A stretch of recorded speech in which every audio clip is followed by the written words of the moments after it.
Hai, halo semua, jumpa lagi bersama saya di channel Ariski Family. Untuk resep yang pertama, kita buat kue cucur gula merah. Simak videonya sampai selesai ya. Untuk bahannya, saya pakai gula merah sebanyak 140 gram, gula pasir 50 gram, garam setengah sendok teh, air putih 270 ml, daun pandan 2 lembar.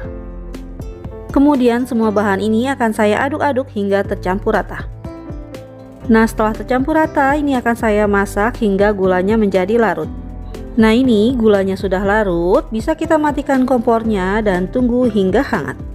Bahan selanjutnya saya pakai tepung beras sebanyak 125 gram, tepung terigu protein sedang 100 gram. Selanjutnya kedua tepung ini akan saya aduk hingga tercampur rata.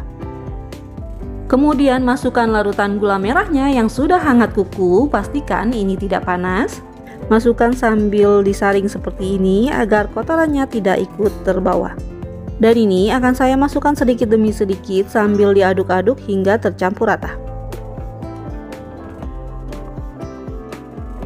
Nah, ini setelah adonannya rata, ini akan saya ganti mengaduknya menggunakan mixer.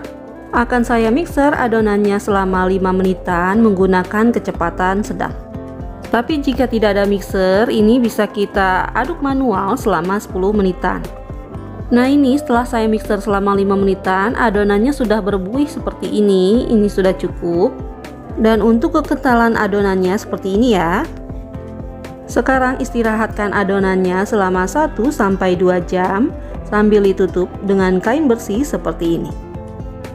Nah, ini adonannya yang sudah diistirahatkan. Sekarang kita aduk lagi sebentar sambil kita lihat kekentalan adonannya. Jika diaduk masih terasa berat dan kental, ini bisa kita tambah dengan air matang sebanyak 1-2 sendok makan. Selanjutnya kita goreng kue cucurnya menggunakan minyak yang panas dengan api sedang cenderung kecil.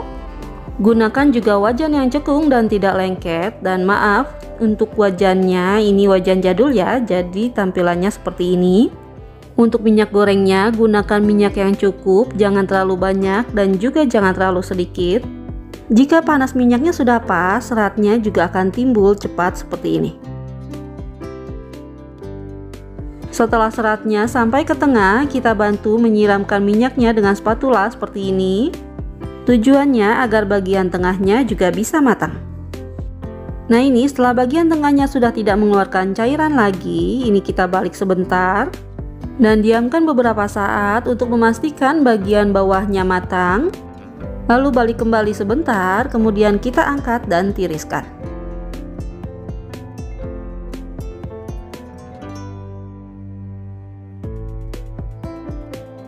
Selanjutnya, lakukan lagi dengan cara yang sama hingga selesai.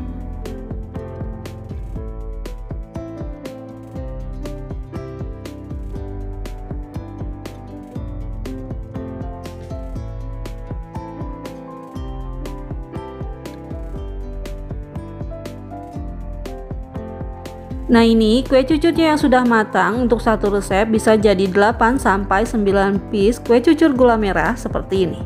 Untuk tampilannya ini cantik banget ya, berserat, bertopi, dan berenda seperti ini.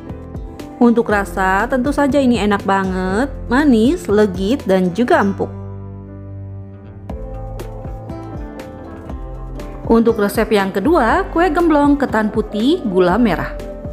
Untuk bahan pertama saya pakai tepung ketan putih sebanyak 200 gram, kelapa parut setengah tua 100 gram, garam setengah sendok teh. Selanjutnya akan saya aduk-aduk terlebih dahulu semua bahan ini hingga tercampur rata. Setelah tercampur rata seperti ini, akan saya tambahkan santan hangat sebanyak 150 ml. Dan ini akan saya tambahkan sedikit demi sedikit hingga adonannya tercampur rata dan menjadi kalis.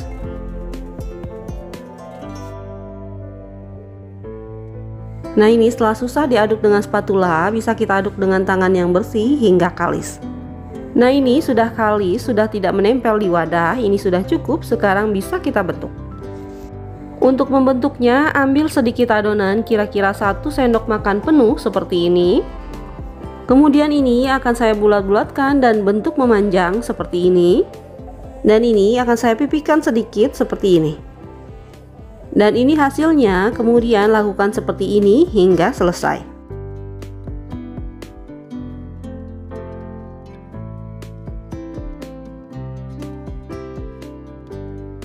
Nah, ini sudah dibentuk semua jadi 11 piece, sekarang siap untuk kita goreng. Akan saya goreng di minyak yang sudah panas menggunakan api sedang cenderung kecil. Dan ini bisa kita bolak-balik adonan gemblongnya agar matangnya merata. Setelah warnanya sudah kuning keemasan, ini bisa kita angkat dan tiriskan. Nah, setelah diangkat seperti ini, bisa kita goreng kembali adonannya hingga habis. Selanjutnya kita buat lapisan gula merahnya, dan ini siapkan wajan, kemudian masukkan gula merah sebanyak 100 gram, gula pasir 100 gram, air putih 150 ml, daun pandan 2 lembar. Kemudian ini akan saya masak hingga gulanya larut dan mendidih. Karena tadi lupa, jadi saya tambahkan garam sebanyak setengah sendok teh. Kemudian kita aduk-aduk kembali larutan gulanya agar cepat larut dan mendidih. Setelah mendidih seperti ini, sesekali bisa kita aduk dan tunggu hingga sedikit mengental. Nah, setelah larutan gulanya sudah sedikit mengental seperti ini, bisa kita angkat daun pandannya terlebih dahulu. Kemudian masukkan gemblongnya ke dalam larutan gula merahnya dan kita aduk hingga meresap. Dan ini jangan ditinggal, harus terus kita aduk sampai larutan gulanya menyerap ke dalam gemblong seperti ini. Nah, ini sudah terlihat larutan gulanya sudah mengental dan menyerap ke dalam gemblongnya. Ini bisa kita matikan kompornya. Seperti ini sudah matang. Jika tampilannya lebih suka yang glowing, ini bisa kita angkat. Tapi karena saya lebih suka gemblong dengan tekstur gulanya yang lebih kering, jadi ini akan saya terus aduk sampai terlihat larutan gulanya kering seperti ini. Ini bisa kita angkat. Nah, ini dia gemblongnya sudah matang. Sekarang bisa kita coba. Untuk tampilannya seperti ini ya, gulanya kering dan ini rasanya enak banget. Luarnya manis, dalamnya gurih, dan teksturnya empuk. Jadi ini enak banget dan wajib dicoba. Alhamdulillah, selesai sudah video saya kali ini. Semoga bermanfaat. Jika suka, tolong like-nya. Dan wassalamualaikum warahmatullahi wabarakatuh.